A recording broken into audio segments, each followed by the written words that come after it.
Yo pensaba que se podría convertir en un libro, pero lo del premio Tusquets no asomaba ni en los sueños más bonitos, nunca asomó, vamos. Me está costando aún creérmelo a día de hoy. Bueno, pues Temporada de avispas es la historia de Nuria, una chica que viviendo un momento bastante inestable de su vida, recibe una llamada, o sea, un momento inestable porque se acaba de quedar sin trabajo, se ha quedado sin pareja, tiene una relación bastante difícil con su madre y de repente recibe una llamada en la que el padre, que las abandonó cuando ella era muy pequeña, le dicen que su padre está en la UCI y este reencuentro pues, va a remover un poco la vida ya de por sí inestable de Nuria y le va a hacer replantearse bastantes cosas. Nuria tiene un temor inmenso hacia estos insectos diminutos, aparte de que simbolizan un momento bastante traumático de su infancia y un poco como su superhéroe preferido Batman, ella las dibuja para un poco encarnarlas y enfrentarse a ellas de alguna manera, enfrentarse a este temor.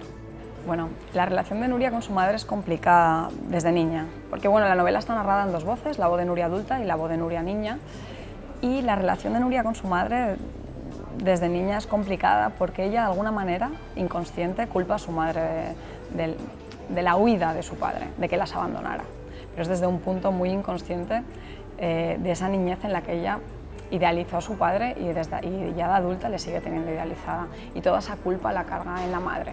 Sí, Nuria no ve a su padre desde muy pequeña, pero ella construye en esa red de recuerdos de la memoria, que hay un juego bastante importante en la novela con la memoria, a un padre idealizado que en realidad, como todo lo que se idealiza, no se corresponde con la realidad.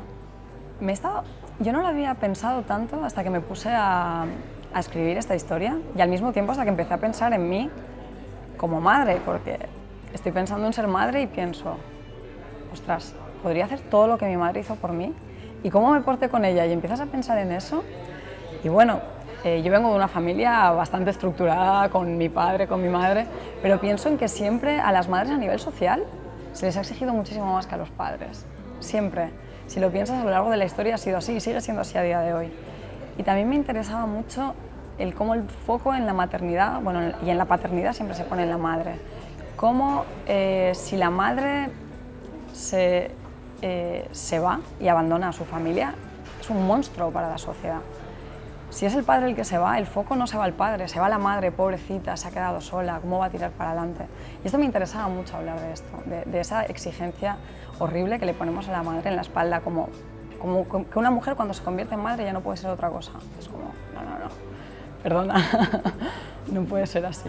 La relación de Nuria con su hermano, me apetecía mucho tener dos puntos de vista de esa ausencia paterna. La de Nuria, que es más mayor y ha tenido la suerte o la desgracia de convivir con su padre unos años, y la del hijo que nace ya sin ese padre. Entonces me interesaba mucho armar la relación sobre esta dualidad. Nuria con ese padre idealizado al que ansía ver y al que ansía preguntarle y del que ansía sacar una verdad, y Raúl, su hermano, que es como, ese hombre no tiene nada que ver con nosotros, ¿qué te pasa? ¿Por qué eres tan dramática? ¿Por qué eres tan exagerada? Me apetecía un poco poner el contrapunto a ese drama o a esa búsqueda de Nuria en Raúl, en su hermano. Sí, yo creo que sí, que eran necesarias, o al menos como empezó a surgir la historia, porque me apetecía mucho armar ese diálogo entre la Nuria niña y la Nuria adulta. Aunque la novela es totalmente ficticia, sí que pensé en mí de niña y me vi como una persona que ya no soy yo, y me apetecía mucho como fantasear con ese diálogo, como cómo me vería, qué me diría, ¿no? Y a partir de ahí creo que aparte, a nivel estructural, las dos voces me sirven para andar construyendo el por qué Nuria tiene esa desubicación o esa inestabilidad, porque esa historia de infancia pesa tanto aún en ella, ¿no? Me apetecía contarlo desde los ojos de la niña que lo está viviendo.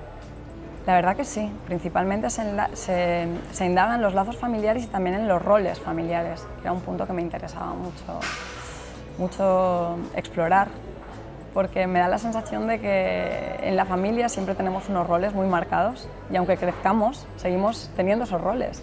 El travieso de la familia, aunque sea un abogado de éxito ya de mayor, Cuando se cierra la puerta de casa de sus padres sigue siendo el travieso, el desastre, la responsable sigue siendo la responsable, aunque su vida ahora sea un desastre. Todo eso me hacía mucha gracia y me apetecía explorarlo, indagar más sobre la estructura familiar y todo lo que nos pesa al final en la vida, lo que nos aporta también. A mí, como la autora, me interesa mucho su amigo Lucas, su amigo que es su apoyo, es el que la entiende, el que la cuida, bueno, también su madre y su hermano, pero es el que de alguna manera entiende el drama queenismo de Nuria y está con ella a pesar de todo y siempre. Y no sé, y también se establece entre ellos una relación muy cercana y muy fraternal. Bueno, cuando estaba escribiendo la novela me leía muchísimo en voz alta, muchísimo, y escuchaba muchísimo a la gente hablando en los bares, en los transportes públicos, a mi alrededor.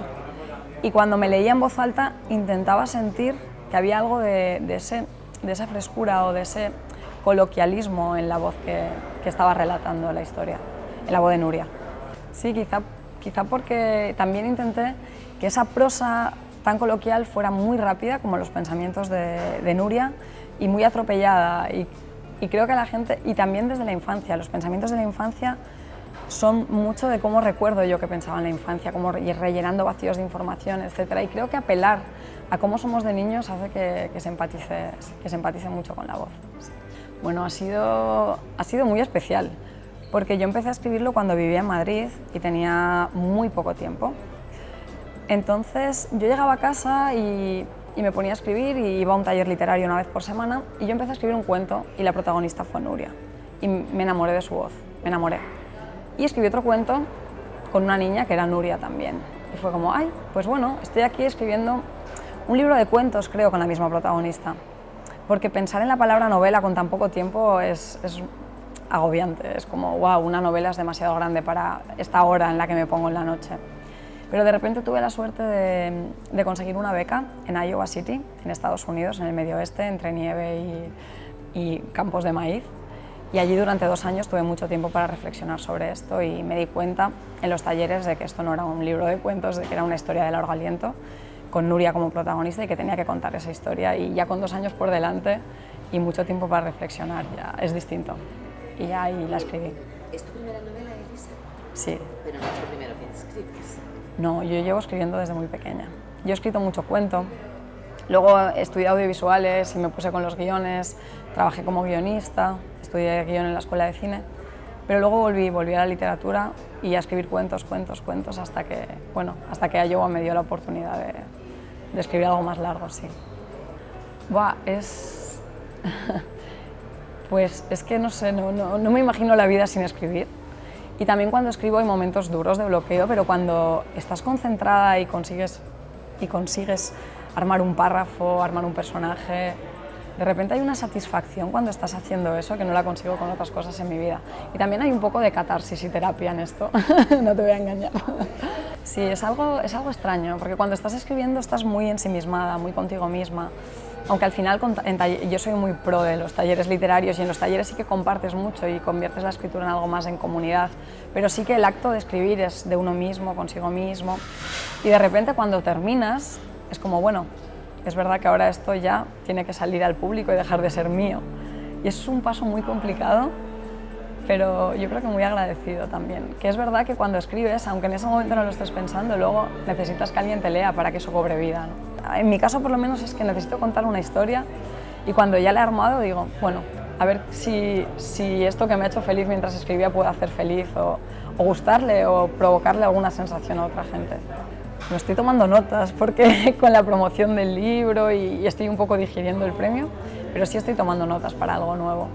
Aunque yo soy muy lenta, pero ya voy viendo imágenes, ya voy viendo personajes, ya voy como llenando las notas de mi móvil de cosas y bueno, creo que en un tiempo va a ser una novela así. La búsqueda de la identidad a través de la familia podría ser un poco.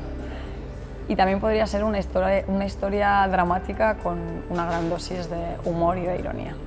Podríamos dejarlo así.